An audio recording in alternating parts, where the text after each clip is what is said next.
Hey, I'm Sven Masterson, one of the co-founders and mentors in the Mentoring Men community, and I show men how to transform painful, dying, broken relationships into thriving, connected, and intimate and passionate relationships. And in this video, I want to talk to the man who is asking himself, is there hope to save my dying relationship? Well, I wish it was easy to answer that question, just to have a yes or no question, or a yes or no answer to that question. But in reality, it's not. You see, when men say the word hope, they might mean different things. And so in this video, I want to talk to you about two different ways to look at hope. One of them absolutely can save your marriage, and one of them has almost no chance of saving your marriage. The first and most common kind of hope that we encounter in men that reach out to us is this. It's holding onto powerless externals. This kind of hope has almost no chance of saving your marriage. Now, what do I mean by powerless externals? It's pretty simple, actually. It means this.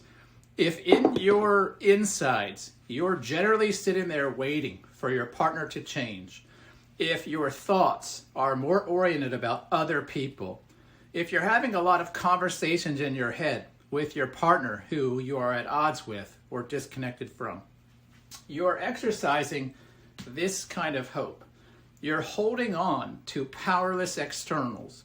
That means that where you see the need to change is not inward, but it's outward.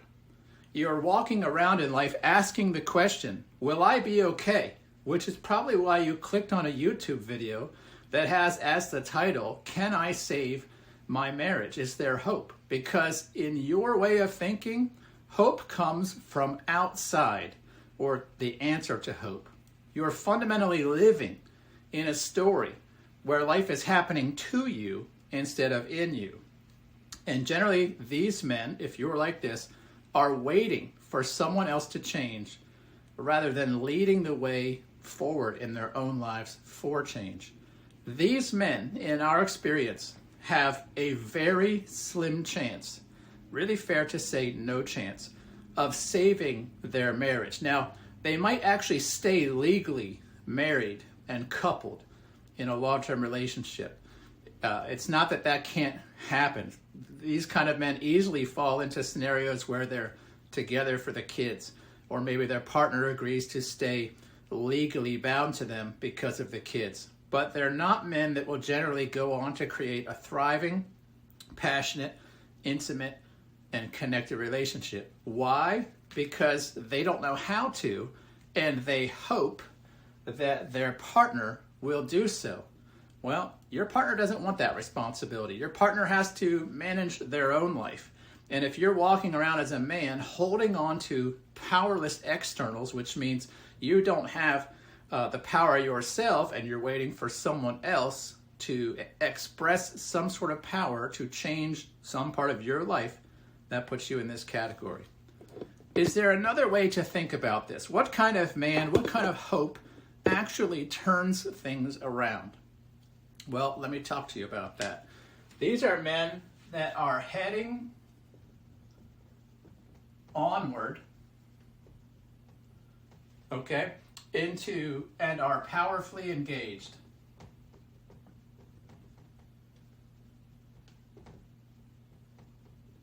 Now, I told you this, the key characteristic of this kind of hope is waiting for other people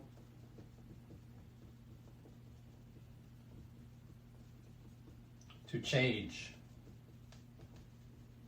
Keyword, waiting.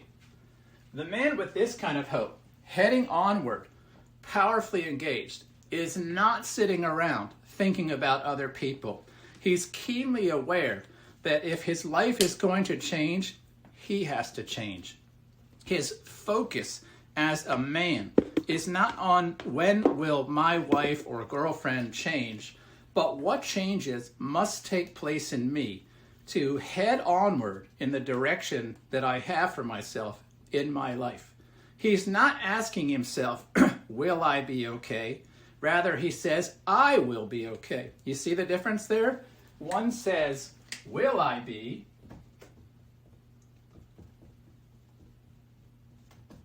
Question mark.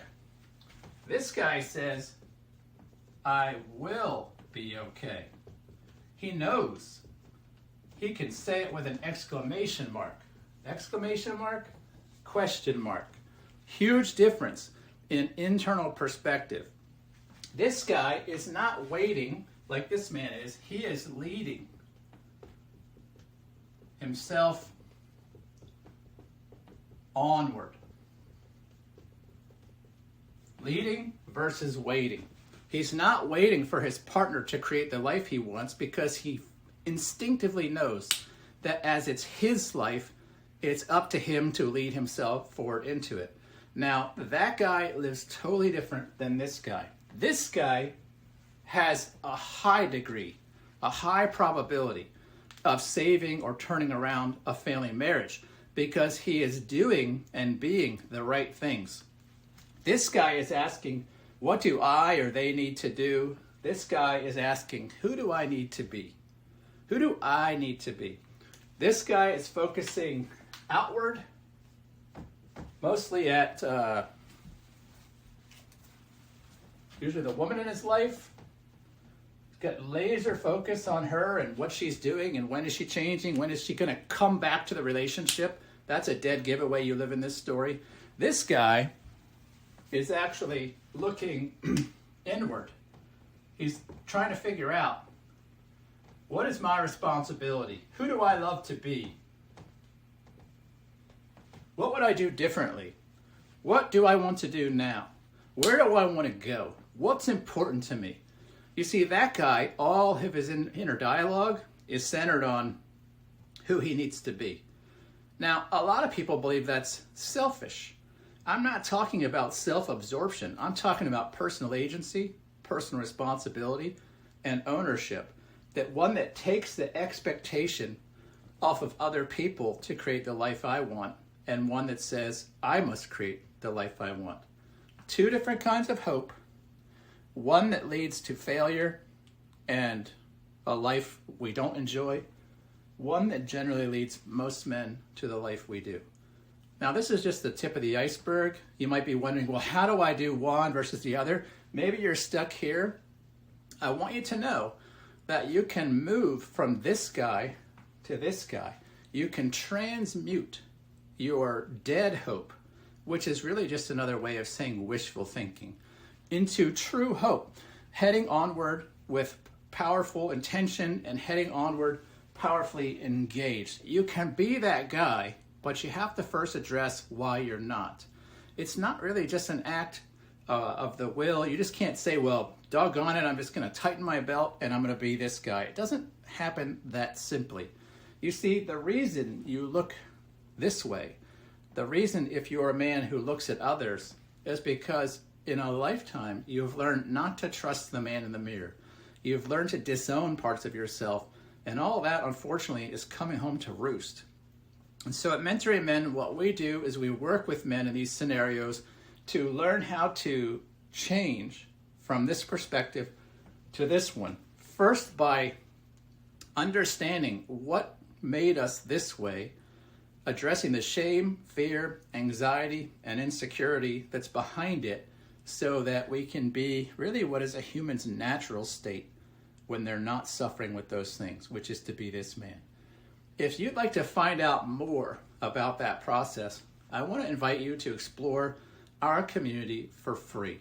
We have a number of courses specifically designed to help men in dying and painful relationships. These are not very deep courses.